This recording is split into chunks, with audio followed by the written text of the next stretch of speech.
Hey, what's up guys? Welcome to the channel. Andre here. Like a lot of you, I have been looking for a constant stream of stuff to do over the last several weeks and months during lockdown, stay at home, quarantine, whatever they're calling it, wherever you're watching this from. And I've been very fortunate that my local library has a ton of audiobooks and Kindle books available for download. So I've been burning through a lot of that stuff. And what I've really been focused on lately is listening to a lot of stuff on philosophy and different ways of thinking about the world. And in today's video, I wanted to share a bunch of different ideas in a very, very short period of time. So I'm going to test myself to see just how much information I can impart accurately in a short period of time. And so in today's video, we're going to do 7 schools of thought in 90 seconds, hopefully.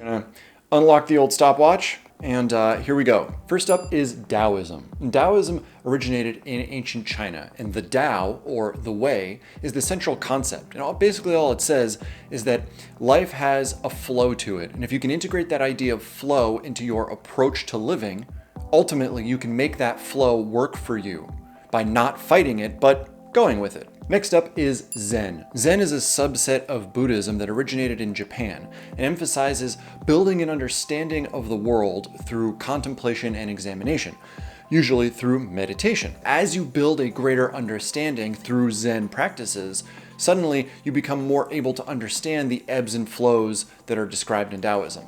Now, just like Zen and Taoism want you to understand the world and be flexible to the flow of events, Stoicism wants you to be mindful and present to confront all of the things that might happen rather than being carried away by fear, excitement, or anger. Now, where Stoics say that you should use your mind to guide you through the world, solipsists think it's very well possible that your mind is the only thing that exists to begin with.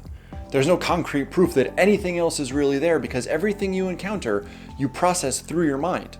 And as such, your mind is the only thing you can really be certain of. And then there's existential nihilists who don't really care whether things exist in the world or in your mind because wherever it exists, it probably doesn't really matter anyway. So if nothing matters, then there's really no reason to abstain from any of the things that bring you pleasure, which is where our friends, the hedonists, come in.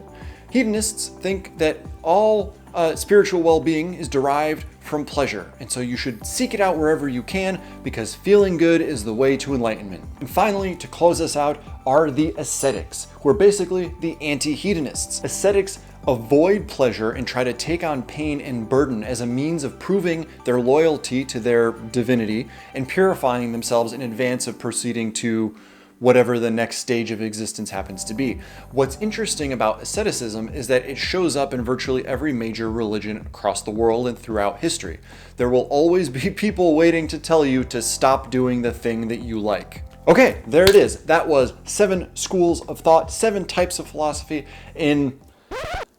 Well, okay, it's probably time to come clean. I was not actually keeping time. That is it for this video. So if you enjoyed it, hit the like button. If you want to watch more just like it, hit the subscribe button. And as always, you will see me in the next video.